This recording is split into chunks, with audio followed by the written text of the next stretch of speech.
as you have taken a home loan, you have to pay a lot of EMIs towards interest deduction, principal deduction, but there are tax savings also when you have taken the home loan.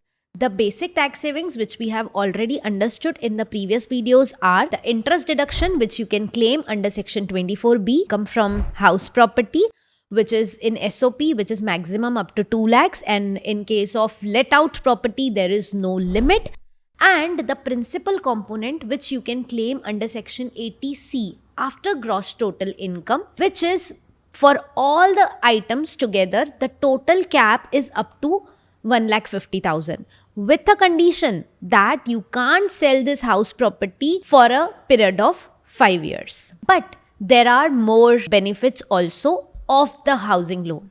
The next one comes is stamp duty and registration charges.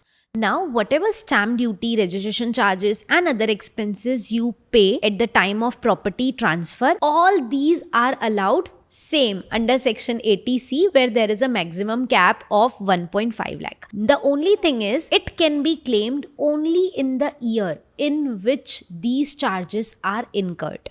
Now a tip regarding these charges, registration charges are generally around 1% of the property and stamp duty charges varies from 3% to 6% depending upon area to area.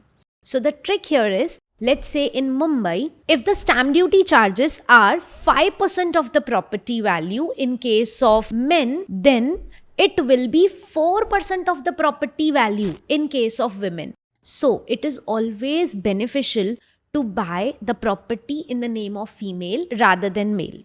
So if you have a spouse, you can think of buying the property in their name, getting property registered in their name to avail that extra 1% rebate. So if it's a property of 1 crore, you can save around 1 lakh in registration charges also.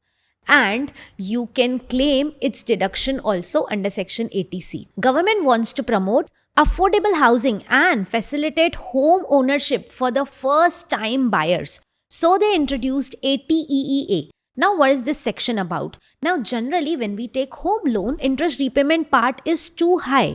But the maximum cap in self-occupied property is only up to rupees 2 lakh. So under 80EEA, you can take the benefit of claiming 1,50,000 more. But this 1,50,000 is only for the interest part, not for the principal part. Let's say my total EMI is 7 lakh, out of which 5 lakh is interest repayment.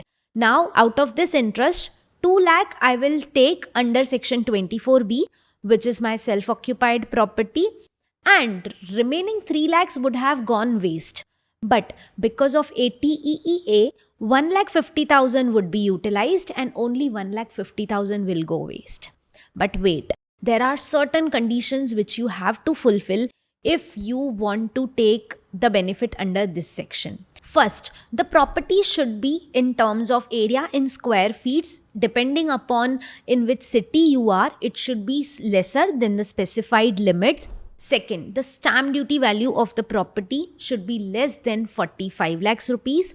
Third, the home buyer should not own any other residential property on the date of sanction of the loan. And the fourth point is that the loan should be sanctioned between 1st April 2019 to 31st March 2022.